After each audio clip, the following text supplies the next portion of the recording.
Këshilli i Ministrave ka miratuar këtë të hënë më 30 mars skemën kombëtare të bujqësisë për vitin 2026 me një fond prej 2.5 miliard lekësh ose rreth 25 milion euro.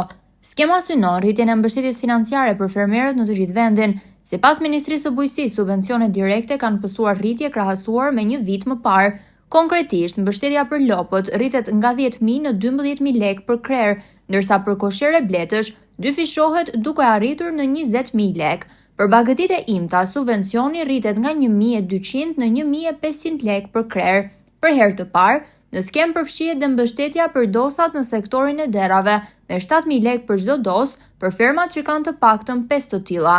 Një tjetër ndryshim i rëndësishëm është ulja e pragjeve për përfitim. Tashmë fermerët mund të aplikojnë me më pak krerë bagëti, nga 10 në 5 lopë, nga 100 në 50 krerë të imta dhe nga 50 në 25 koshere bletësh.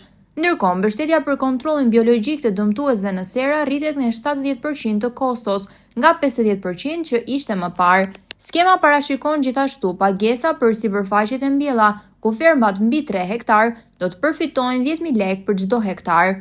Edhe këtë vit, shoqëritë e bashkëpunimit bujqësor do të mbështeten në masën 100%, ndërsa fermerët e rinj do të përfitojnë deri në 70% të vlerës së investimit, por jo më shumë se 1 milion lekë.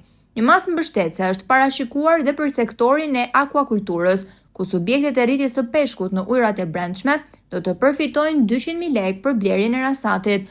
Skema e re synon të zgjerojë numrin e përfituesve dhe të rrisë efektivitetin e mbështetjes për sektorin bujqësor në vend.